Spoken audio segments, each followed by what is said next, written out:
with Lizzie, Liza, Amber, and a very special guest, Miss Jennifer Quinn. We are so excited to talk about her and talk about all of her experiences and ask her questions and quiz her, and then she can quiz us. So we're just gonna hop right into it. Okay, so Jen Quinn is our guest today, and we are really, really excited to have her with us today. She is the owner of Jen Quinn Creative. She is also the senior graphic designer of APG Media of Chesapeake. Um, some of her awesomeness and her accomplishments to really highlight are some of her fantastic cover shoots that she's been part of. She was the brains, the brawn, the everything behind organizing the extraordinary fair of Under the Veil and Behind the Bow Tie, which was an awesome event where all of these vendors came together. And it wasn't a regular wedding show. It was so much better. It was so much more. It was so much more interactive, and people were happy there. Yeah, it was a different way of highlighting like what we could do, and because we were in the magazine, we were able to do a setup with, was it Pretty Little Wedding Co? I don't know. There was so much there that I think day. it was Pretty Little Wedding Co. Okay, so it was awesome. Awesome. And her editorial design itself is just outstanding. She is so good at thinking outside the box. And I know today one of the things that you guys will definitely all really enjoy after listening to her is I know she will end up with a little sneak peek of some of those secrets to publishing that everybody's always like, do I enter this? Do I not enter this? But so no pressure, Jen. Not at all. Not at all. None at all. None at all. So I would love to hear a little bit about your career path. How did you get to where you are now? So it's really funny. I've always known that I wanted to do art, but I didn't know how to do it in a practical way. Because let's be honest, art is fun, but everybody tells you starving artist. So when I went to college, I started out undecided because I was like, okay, I'm going to be a fashion designer with a bio major. And clearly that didn't happen. I took a couple classes and I really learned that I liked graphic design. And obviously that really does skew the art direction. And then in taking those classes, I took some photography classes. So doing both of those kind of skews well into marketing. So when I got out of college, I was doing some freelancing, and I still do some freelancing, which is really my Jen Quinn creative. And I ended up at Hogan's in Chestertown. They hired me in marketing, and I essentially was doing all of their social media. And from there, that step led me to APG. APG was really impressed with the fact that I had a background in marketing as well as my graphic skills. I started there doing your regular types of ads. And really quickly, a spot opened up as the creative director for the wedding magazine, Chesapeake Bay Wedding Magazine. And I think that they got really excited when I took it on because no one had taken the time to really build it up to what it could be. And so you changed the face of it. You made it a thing. Because we all know the vendors out there that have websites from like 30 years ago, and they don't look good. I'm not gonna say it out loud. Yeah. But yeah, once I got into that, it really kind of directed me into something that I really enjoy, which is working on magazines, doing editorial layouts, and getting to work with real people, real vendors, and making something that didn't exist before happen. Well, and I feel like you're such a good people person connector. Like you have that natural bright personality. And I feel like this segment of the world totally fits, like it just fits you. Yeah, I never thought about it before. And then it just kind of, you know how it happens. You just fall into something and somehow that's where you're supposed to be. Yeah. Yeah. It all comes together. It all fits. I love it. Serendipity. I think that's what they call that. I love it. It is a good word. So tell me a little bit about your business and your photos and how you see the world. I'd like to think that I have a perspective that maybe the individual doesn't have, the person I'm working with. You know, somebody who I might be working with for photos or graphics they see their company in one way or they see themselves in one way, and I'd like to think that I see them from a different perspective, and we kind of get the chance to mesh those together. Most people, we all love ourselves at least a little bit, but it's sometimes hard to have that, like, wow, I look great, I feel great. But when it comes to photography, I really like to show people a little bit different side of them than they normally see. I just did a wedding, actually a little elopement in Annapolis, and most of the photos I just sent them in their sneak peeks are candids because they just look so happy to be together, to be getting married. And like that's something I really like to highlight, is just that true joy that people have. Mm-hmm. How do you help people get past that nervous, like, oh my God, I have to, like, how are we standing? I hate being in front of a camera. So I love it. I used to hate being in front of a camera. I hate being in front of other people's cameras. Weirdly enough, I'm decent at taking my own pictures, but I find that, just I really try. But I really find that just getting people to open up and laugh. I ask people a lot of questions about themselves, about what they do, why we picked this place to take the pictures. And I think getting people to really open up and talk, and you all know I make a lot of jokes, maybe at my own expense very often, but getting people laughing is the best way to get people to just be comfortable in front of the camera. Sometimes you got to tell them to look away and look back and then smile, because sometimes people do the big eyes and big smile and look a little scary. But you just tell them, look away, look back. And you brighten up the face. Everybody relaxes a little bit. They feel silly, but it makes your day better too. Yeah, absolutely. Absolutely. That's cool. That's very cool. How does where you're actually doing the photos, where does that fit into changing the theme or how it feels when you're taking the photos? I think the biggest thing is making sure that wherever you pick is comfortable for you. You don't want to, like, if you're a person that's fine with being in front of people, then you can do it in a public place. And that's fun because, like, you get a little bit of interacting with people walking by, and that's cool. But if you are not comfortable around people, then, you can do your home, or you can do a private little park or a secret spot, and that's a great way to interact with your space, but with still being comfortable. Gotcha. That makes a lot of sense. That absolutely makes sense. What is your favorite part of being a photographer? I just like getting to know people, and then I love getting to send them their photos after, and they have that moment. They're like, wow, I didn't know I could look like that, or I didn't know I looked so happy. And yeah, I felt weird, but these pictures are great. Yeah, absolutely. And how do you, I know some of your, there's some of your pictures that are not the traditional, okay, stand here, put your hands together, smile, turn, like you're really good at thinking outside the box. Where does that inspiration come from? Well, luckily, what I do every day is think outside the box, because we get busy, but you have to think outside the box to get things done. And working with the magazine, I get to see a lot of great submissions, and I get to go on Pinterest sometimes, or I look at other magazines. And it's fun because you get to see like editorial style images, you get to see other photographers' work, and you really can take bits and pieces from everything. And once you find a pose that works, it's really fun to be able to see how everybody else puts their own spin on it, because no one's going to look exactly the same in the same pose. For sure. Wow. Okay. So the big question, I know that everybody always is like, do I submit my work? Do I not submit my work? Like, how, when you sit there and you have all of those submissions from all of those different photography, perspectives and all of the different things, how do you pick? How do you choose? I know that one thing I look for is like people looking genuinely happy, enjoying their day, clarity. Obviously you want good, clean photos, the ones that are sharp. Those are super important.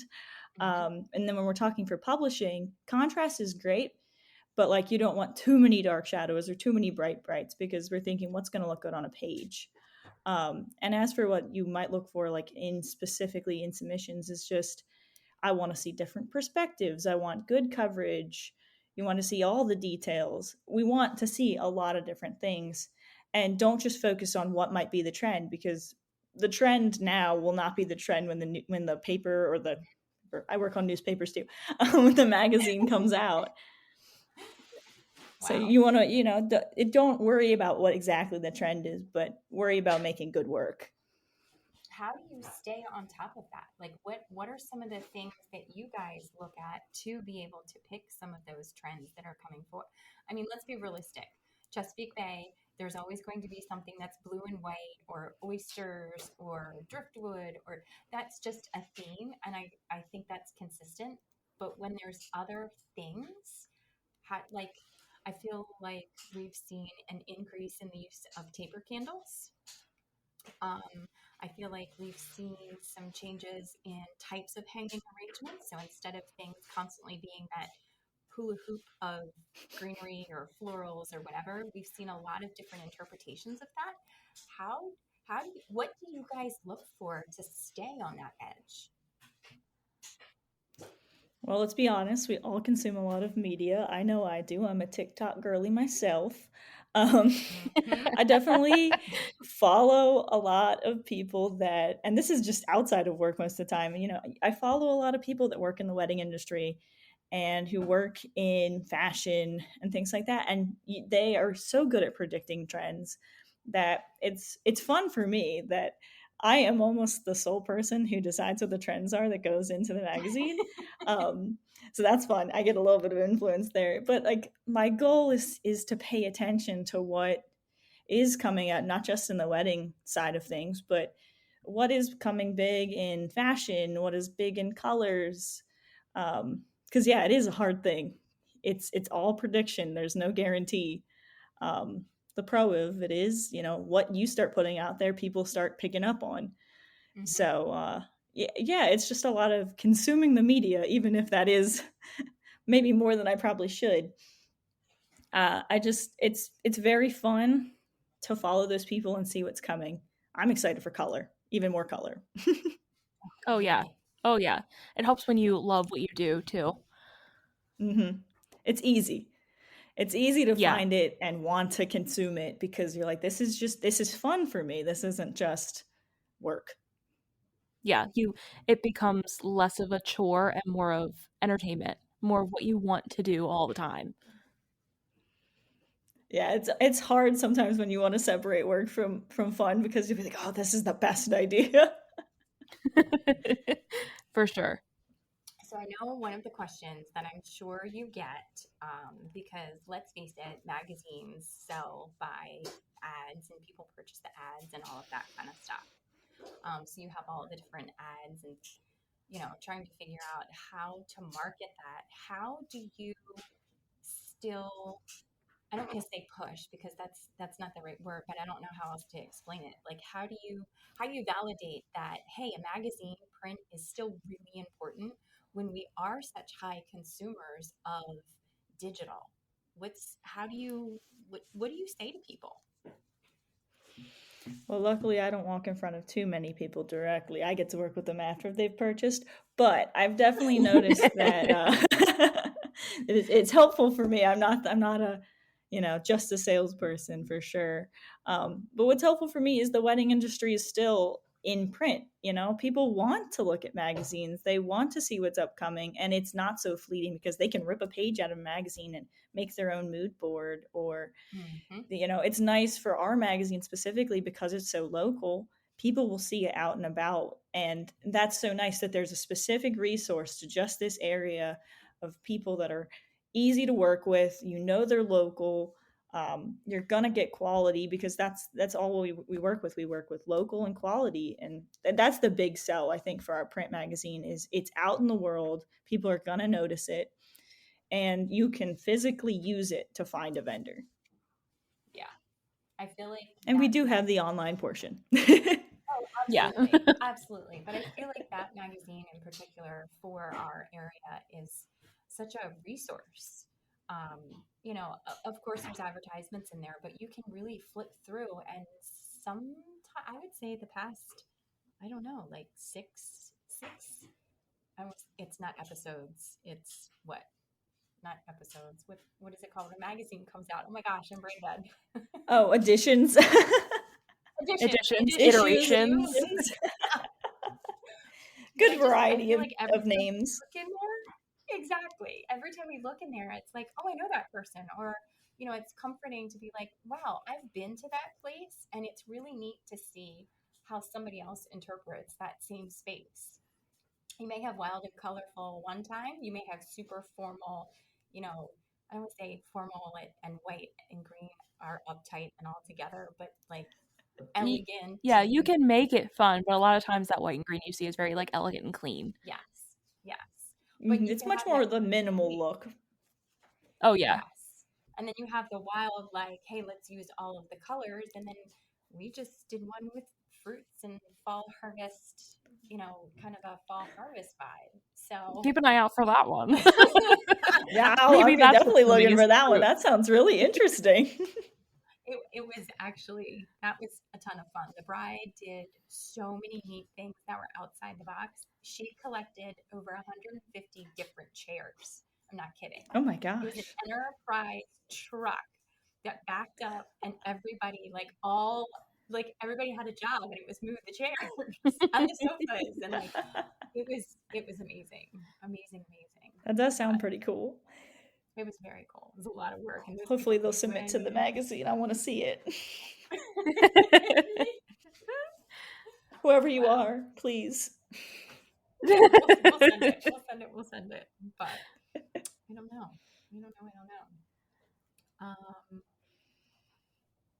I had another question. I can't remember it. Yeah, I had so many, we've been so excited. We talked about this so much. We wrote down things, and then we have other ideas and all of that kind of stuff. I have the world's smallest notes in case I need them. They're just oh my gosh. That's my life too. You just gotta write it down.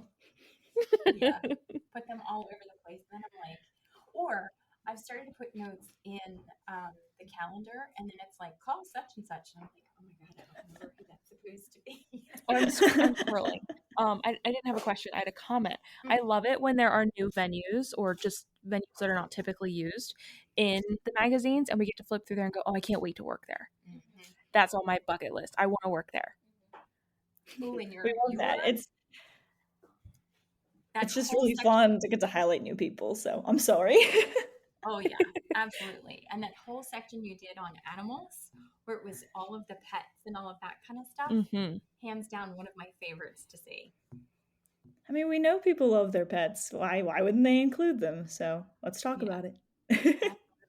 Absolutely. So you knew this question was coming. I'm just going to go ahead and ask it. If you were a type of flower, what would you be?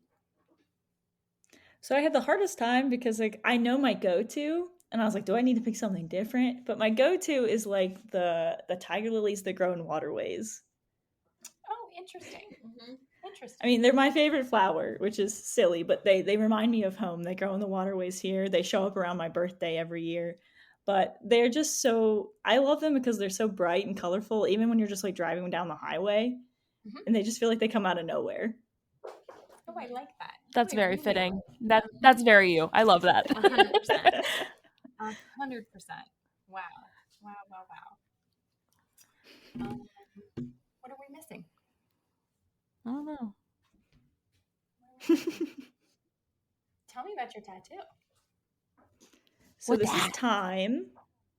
Funny enough, it was done by Kelsey Diana. Somebody else went to Kent County High School. Mm-hmm. And I have it because, yeah. So I have it because I got a little depressed a while back. And I got it because it means time is always on my side. And I just wanted that reminder. Oh, I like that. Yeah. I like that. I love that. Simple meaning. I like that. So, and I think it's pretty. I see my arm and I was like, oh, look, that looks good.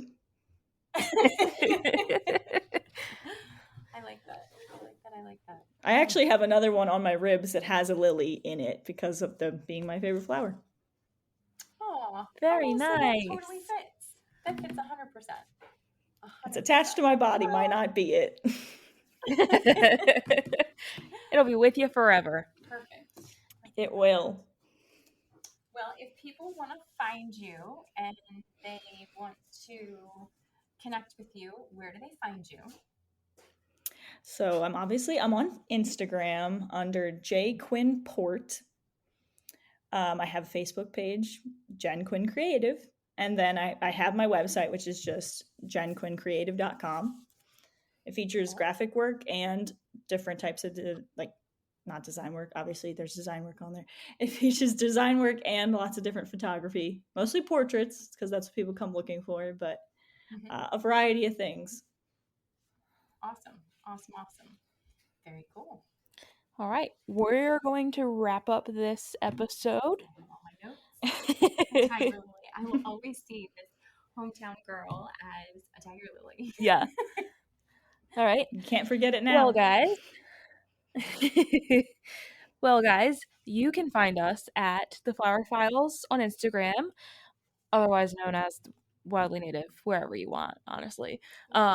You can catch our podcast wherever you get your podcasts, Spotify, Apple Podcasts, anything. We will catch you next week.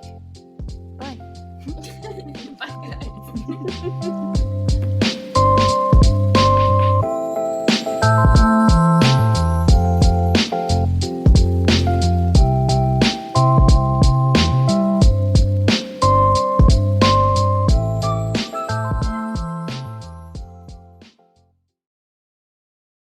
Hey guys, just dropping a line to tell you about Patreon.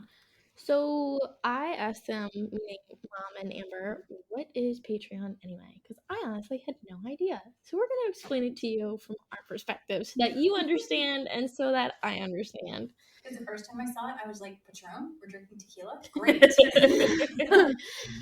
So Patreon is for less than a cup of coffee, those fancy coffees that y'all like, a day, you can sign up to become one of our members. A little family.